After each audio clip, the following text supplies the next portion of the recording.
Welcome back to Sports Scene, everybody. Dan Freemuth back with you here on SEN. Well, an 8th season of Lehigh Valley Phantoms hockey has come and gone. To help us put a wrap on the campaign that was for the Orange and Black, let's bring in a couple of our Phantoms experts and insiders, Kristi Fulkerson and Steve Degler, with us in studio. Guys, thanks so much for joining us. Let's start with this 8th season for Lehigh Valley, but the first for first-year head coach Ian LaPerriere. He was a pleasure to deal with, and I think he certainly learned a whole lot during a rather turbulent first campaign. Yeah, I think he did the best he could with what he had, which wasn't much, as we know, throughout the course of the season with the injuries and everything he dealt with. But I have a lot of respect for what he did when he came in. You win 3 games of the first 19 contests. He stuck to the game plan. He stuck to what worked. And in the end, it dang near panned out into a playoff berth. So I think year number 1, maybe not as successful as he would hoped, but a lot of positives they can build on. Yeah, he said he will go into the offseason and try and examine maybe some of the things he did wrong. He said that he clearly did make some mistakes along the way, and he's going to learn from them. He had a tough hand that he was dealt with right from the start, and it wasn't just in Allentown. It's what happened in Philadelphia as well. So hopefully he has learned a great deal in his first year, and look forward to a big season in year number 2. That structure now in place. We know all about the structure from head coach Ian LaPerriere. All right, let's hand out some end-of-season awards, and let's start with our most valuable players. Kristi, you're going to go first. Who's your Phantoms MVP for this season? I think this was an easy pick for me, but it's Captain Cal O'Reilly. He led the team in games played, in points and goals, and how about a career best in goals scored with 21 this year, in year 16, by the way, of playing professional hockey. This was his 3rd year with Lehigh Valley. We didn't do a lot of great things on the power play, but he led in that category as well. 53 total points in 75 games. 7th time in his AHL career that he led his team in scoring. Mentioned the 21 goals, most since he was a rookie in this league. And how about 1,000 plus career games now for him? He's played 826 in the AHL, but it goes beyond the numbers. The numbers were great this year for Cal, but the leadership, the face-offs, grooming some of these younger players, and helping the guys stay on task in a year that was so turbulent and so disappointing at times. I feel like Captain Cal has to be the MVP just because he was such a great leader. And it comes down to the final week of the season before they're officially eliminated. Played 75 games, missed 1 game at 35 years young. So for me, easy pick, Captain Cal O'Reilly. Not a bad choice, that is for sure. He had a sensational year. For me, it is Hayden Hodgson, a guy that most people didn't know about coming into the season, a training camp invite on an ECHL contract, basically a roster filler. He played 41 games with Cleveland in the 17-18 season, had a terrible injury playing for the Reading Royals, but he made an immediate impact this year, playing and practicing hard and listening to his coaches. He earned an AHL contract and then started scoring goal after goal after goal. The Flyers took notice, inked him to an NHL deal in March, and a few days later, he was in St. Louis making his NHL debut, where he scored a goal and added an assist against the Blues.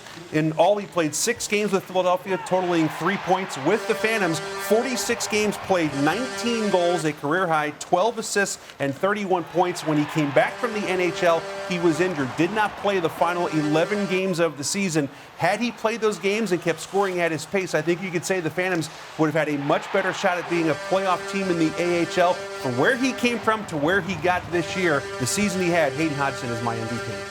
O'Reilly for Kristi, Hodgson for Deggs, both great picks. I'm going on the back end. My MVP this season, veteran blue liner Adam Clendening. Kristi mentioned that Captain Cal missed only 1 game this season. Clendo on the back end, he missed only 2 and finished 2nd on the team in total scoring with 42 points, which included a team best 37 assists.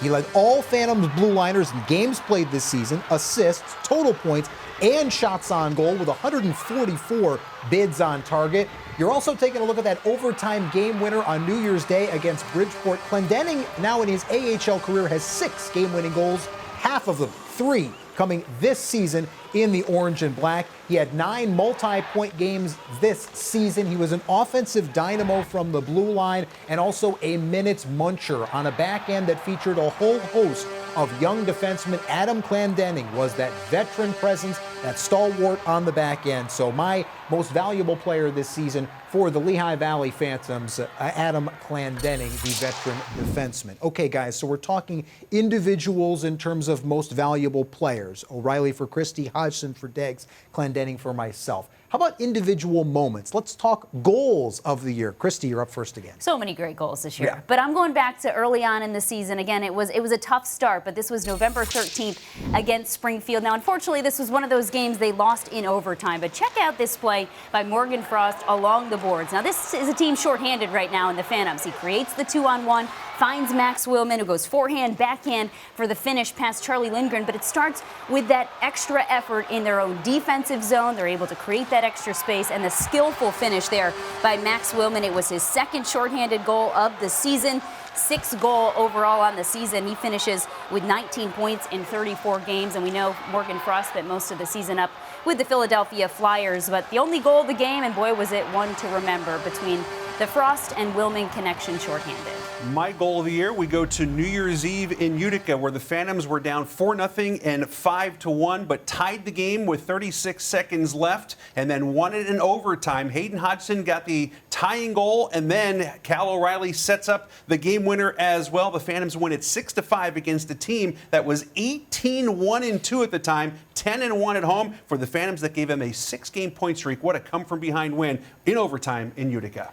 Both great selections, both coming from calendar year 2021. I'm fast forwarding to 2022, part of that very busy 16-game month in the month of April. How about April the 8th, when Wade Allison orchestrated this unbelievable, sprawling one-handed goal against the Hershey Bears. It would break a 1-1 deadlock between the Keystone State rivals with just 1:25 left in the contest, would ultimately serve as the game-winning goal in this one.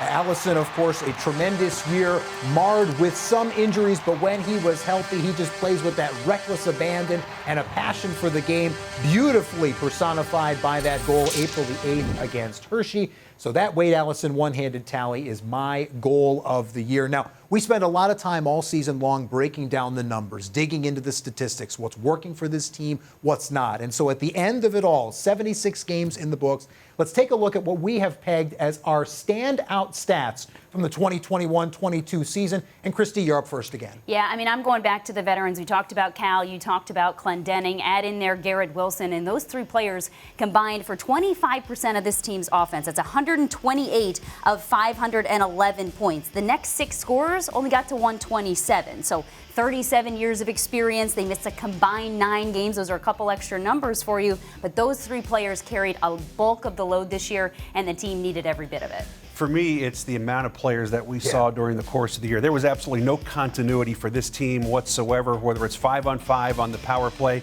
You look at the end of the season roster, 50 players on there. Think of an NHL roster, you get 23. So it was 2 NHL rosters and then some for the Phantoms. 46 of those 50 appeared in games. There were 8 goaltenders. 6 of them were used in games. And as Dan, you pointed out last weekend, nearly 500 man games lost to injuries this year. And then you factor in all the call-ups to Philadelphia. There was just a really tough situation for Ian LaPerriere when you had to use that many players and you had guys that were out because of injury. Those numbers you guys pointed out certainly stand out to me. It's simply 76 regular season games completed. It's the first 76-game season to be completed by any team in the AHL in the last 3 calendar years, and the Phantoms this season were one of just 10 AHL teams. Remember, there are 31 clubs in the American Hockey League this year. Phantoms were one of just 10 AHL squads to play the full 76 games this season. Phantoms had 12 postponed or rescheduled games, 9 as a result of COVID, 7 as a result of COVID situations with their opponents. And remember that stretch from late November to late December. 7 games rescheduled in that window at that time when that second wave of COVID was really starting to hammer the AHL schedule. It seemed almost impossible to believe we were going to complete a full 76 games this season, but that's exactly what the Orange and Black did, albeit it took 16 games in 30 days in the month of April to get it done, but the Phantoms got the full 76 in the books, of course, wishing they were Calder Cup playoff bound, not meant to be this season, but we certainly believe that brighter days are ahead for the Orange and Black next year. Have to be, right? I think there's no doubt. I mean, you're going to have guys that are coming back that have a year of experience. You can sign some veteran players. Who knows what the draft and free agency and trades are going to look like with the Flyers this season. I expect next year will be a much better year. Yeah, and for me, it's getting healthy, right? You have to imagine some of the guys that came back, played a little bit, were in and out of the lineup, are going to be healthy. Plus, what sort of influx of new talent are you going to get from some of the prospects and also maybe some veterans across the league? Going to be a very busy and interesting offseason for the Philadelphia Flyers and subsequently for the Lehigh Valley Phantoms. Kristi, Deggs, thanks so much for joining us. It was a pleasure working with you all season long. We appreciate it. That's going to do it for this evening's edition of Lehigh Valley Sports Scene. For Kristi and Deggs and all of us here at the Service Electric Network, I'm Dan Freemuth. Thank you so much for joining us this evening. We hope everybody out there has a safe, happy, and healthy night. We'll see you tomorrow, and may the 4th be with you.